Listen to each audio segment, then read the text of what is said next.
ಚಿತ್ರ ನಿರ್ಮಾಪಕ ಉದ್ಯಮಿ ಸೌಂದರ್ಯ ಜಗದೀಶ್ ಆತ್ಮಹತ್ಯೆ ಮಾಡಿಕೊಂಡಿರುವುದು ಚಿತ್ರರಂಗ ಹಾಗೂ ಆಪ್ತರಿಗೆ ಭಾರಿ ಆಘಾತ ತಂದಿದೆ.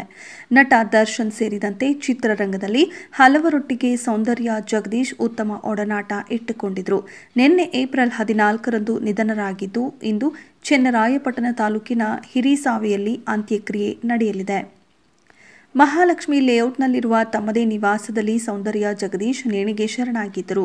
ಬಳಿಕ ಎಂಎಸ್ ರಾಮಯ್ಯ ಆಸ್ಪತ್ರೆಯಲ್ಲಿ ಮರಣೋತ್ತರ ಪರೀಕ್ಷೆ ನಡೆಯಿತು. ನಟರಾದ ದರ್ಶನ್, ಧನ್ವೀರ್, ಉಪೇಂದ್ರ, ಶ್ರೀಮುರಳಿ, ಗಣೇಶ್, ಜಗ್ಗೇಶ್, ಪ್ರೇಮ್ ಸೇರಿದಂತೆ ಹಲವರು ಪಾರ್ಥಿವ ಶರೀರದ ಅಂತಿಮ ದರ್ಶನ ಪಡೆದರು. ನಟ ದರ್ಶನ್ ಭೇಟಿ ವೇಳೆ ಸೌಂದರ್ಯ ಜಗದೀಶ್ ಪತ್ನಿ ರೇಖಾ ಹಾಗೂ ಪುತ್ರ ಸ್ನೇಹಿತ್ ದುಃಖ ಕಟ್ಟೆ ಒಡೆದಿತ್ತು. ಅಪ್ಪ ಎದ್ದೇಳಪ್ಪ, ದರ್ಶನನ ಬಂದ್ರು, ಎದ್ದೇಳಪ್ಪ, ಮಾತಾಡ್ಸಿಯಪ್ಪ ಎಂದು ಸ್ನೇಹಿತ್ ಗೋಗರೆದರು. ನೋಡ್ರಿ, ನಿಮ್ಮ ದರ್ಶನ್ ಬ್ರದರ್ ಬಂದಿದ್ದಾರೆ, ಫೇವ್ರೆಟ್ ಬ್ರದರ್, ಒಂದು ವಾರ ಮಾತಾಡಿಲ್ಲ ಅಂದರೆ ಆಗಲ್ಲ ಅಂತಿದ್ರಲ್ಲ ನೋಡ್ರಿ, ದಿನಾ ಅವರೊಟ್ಟಿಗೆ ಫೋನ್ ಮಾಡಿ ಮಾತನಾಡ್ತಿದ್ರಲ್ಲ ನೋಡಿ ಎಂದು ಪತ್ನಿ ರೇಖಾ ಕಣ್ಣೀರಾಕಿದ್ರು. ಅಂತಿಮ ದರ್ಶನದ ಬಳಿಕ ಸೌಂದರ್ಯ ಜಗದೀಶ್ ಕುಟುಂಬ ಸದಸ್ಯರಿಗೆ ಸದ್ಯ ನಟ ದರ್ಶನ್ ಸಾಂತ್ವನ ಹೇಳಿದ್ರು.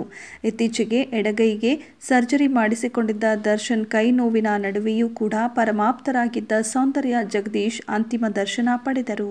ಇದೆಷ್ಟು ಈ ಹೊತ್ತಿನ ಸುದ್ದಿ. ಮತ್ತಷ್ಟು ಸುದ್ದಿಗಳಿಗಾಗಿ ನೋಡ್ತಾ ಇರಿ ಸಿರಿ ಟಿವಿ.